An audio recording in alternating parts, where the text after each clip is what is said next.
Hello बच्चों, आइए इस प्रश्न को देखते हैं। निरंतर स्वपरागण का परिणाम होता है। तो यहाँ पे बोल रहा है कि निरंतर स्वपरागण अगर होता है तो उसका क्या परिणाम देखने को मिलेगा। विकल्प ए में दे रखा है एक लिंगी पुष्प का निर्माण, विकल्प बी में दे रखा है इनब्रीडिंग डिप्रेशन, विकल्प सी में दे रखा है शक्तिहीन युग्मक और विकल्प डी में दे रखा है स्वसंबंधिता। तो यहाँ पे सबसे पहले इस प्रश्न की जो मुख्य अवधारणा है वो हम यहाँ पे देख लेंगे। तो यहाँ पे अगर इस प्रश्न की मुख्य अवधारणा लिखे तो यहाँ पे हम बात करेंगे स्वपरागण की, तो वही हम यहाँ पे लिखेंगे। तो इस प्रश्न की जो मुख्य अवधारणा है वो होगी स्वपरागण, वो होगी स्वपरागण। तो यहाँ पे अगर हम देखें कि स्वपरागण का क्या अर्थ होता है, तो यहाँ पे जो स्वपरागण है, स्वपरागण है, इस प्रक्रिया में हम कह सकते हैं कि इस प्रक्रिया में किसी एक पुष्प के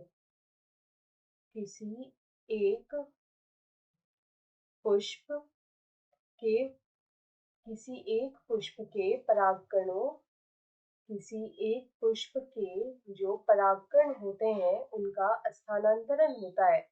तो यहाँ पे हम बोल सकते हैं किसी एक पुष्प के परागकणों का स्थानांतरण या फिर संचरण होता है उसी पुष्प के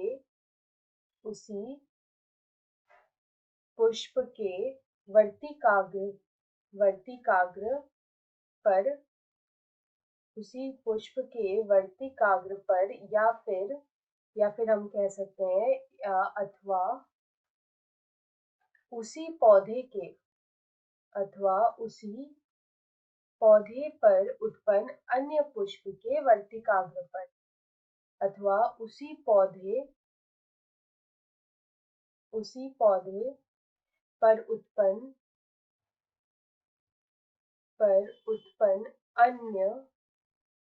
अन्य पुष्प के वर्तिकाग्र पर होता है।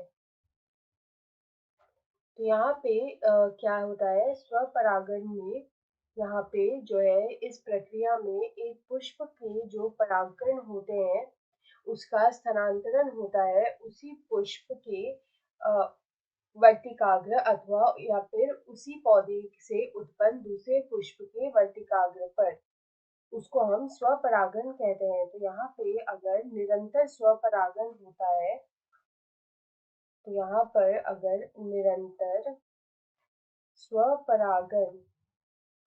निरंतर स्वपरागण जब होता है उससे जो है यहाँ पे इनब्रीडिंग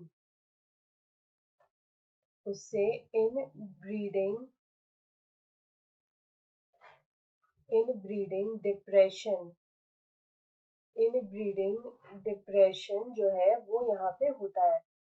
इनब्रीडिंग डिप्रेशन जैसे परिणाम हमें देखने को मिलते हैं या फिर परिणाम होते हैं। तो यहाँ पे अगर हम इस प्रश्न का सही उत्तर देखें तो यहाँ पे हमारा विकल्प बी में जो है दे रखा है इनब्रीडिंग डिप्रेशन, तो विकल्प बी हमारा सही उत्तर है। आशा है आप इसे अच्छी तरह समझ गए होंगे। धन्यवाद।